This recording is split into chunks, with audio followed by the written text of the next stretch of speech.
The FIA quietly signing off on a private exception that hands Red Bull and Audi an additional power unit component in 2027 is not a technical footnote, it is an institutional rupture that rewrites competitive balance before the season even begins.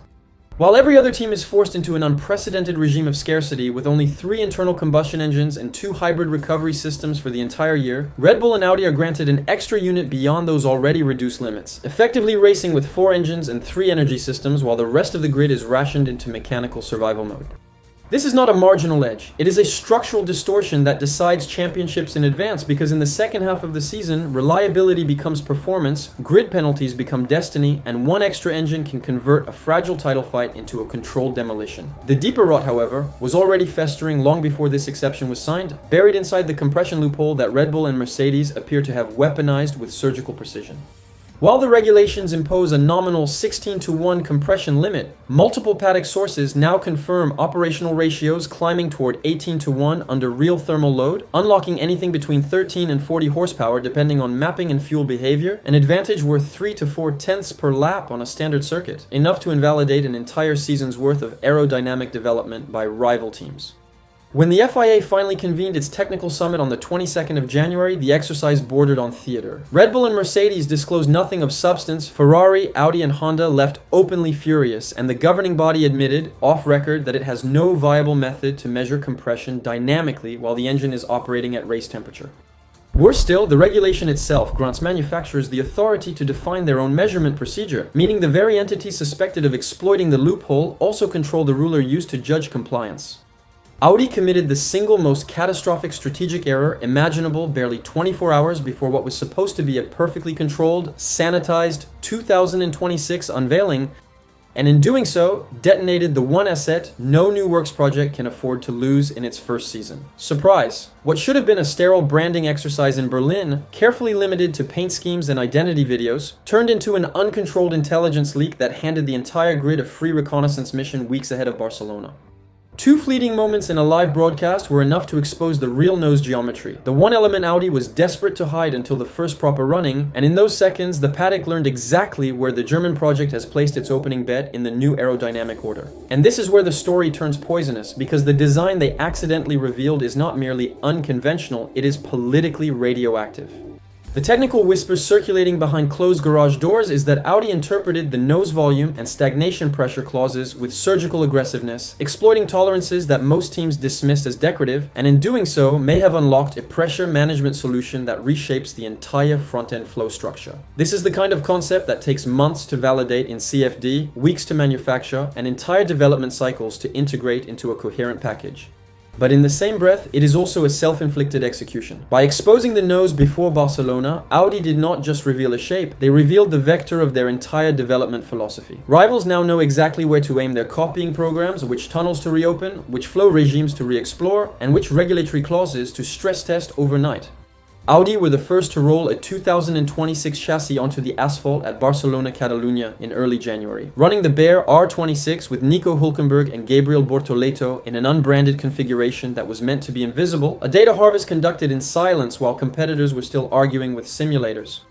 Jim Farley's remark looked harmless on the surface, the kind of diplomatic corporate sentence designed to pass unnoticed, but inside the political ecosystem of Formula One, it detonated like a controlled charge. When the chief executive of Ford says Red Bull is now in a completely different reality, he is not talking about performance or engines or innovation. He is signaling that the Horner era had become commercially radioactive.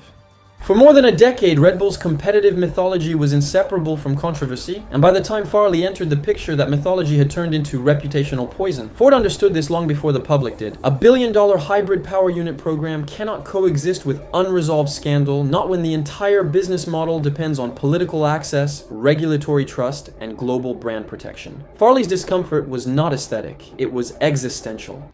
Ford did not sign up to become the next collateral victim of Formula One's dirtiest decade. What attracted them was a Red Bull that once stood for rebellion, speed, technological disruption, and outsider audacity. And now Laurent Mekies inherits not a team, but a controlled implosion. Horner's removal was not surgical, it was systemic. Paul Smith's dismissal was not coincidence, it was the beginning of a purge. Reports of up to 70 internal departures paired with 67 new job openings are not restructuring, they are institutional exorcism. Red Bull is not downsizing, it is deleting an entire layer of organizational DNA that had become politically contaminated. Red Bull GmbH is terrified that anyone tied to Horner's network, loyalty web, or long-term agreements might follow him into legal and reputational freefall once his so-called indefinite leave collapses into permanent exit. The deeper horror is what this means for the Ford Alliance. Ford did not just want engines, it wanted governance stability, cultural reset, and political hygiene before committing to a generational power unit program that will define its motorsport identity until the next regulatory revolution. Farley's subtext is brutal. The partnership only becomes viable once Horner disappears from the equation entirely. Ferrari has delivered a message to Lewis Hamilton that lands less like guidance and more like a quiet verdict, and inside Maranello it is already being treated as the moment his 2026 project began to collapse. What the cameras never show is that Hamilton arrived with the instinct to rebuild Ferrari in the image of Mercedes, armed with documents, procedures, meeting structures, and operational habits that once made him untouchable, only to discover that the Scuderia does not bend, absorb, or translate that philosophy in any meaningful way.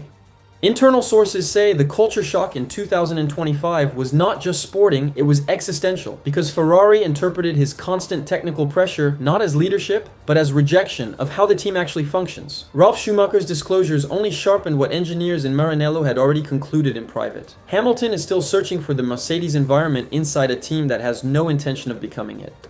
Ferrari first blamed Riccardo Adami, then removed him, then realized nothing changed. The problem was not communication flow or race engineering style, it was Hamilton's inability to accept a structure that runs on hierarchy, political inertia, and legacy design logic rather than driver-centric iteration. The more he pushed to impose his old system, the more the organization closed ranks, not out of malice, but out of institutional reflex.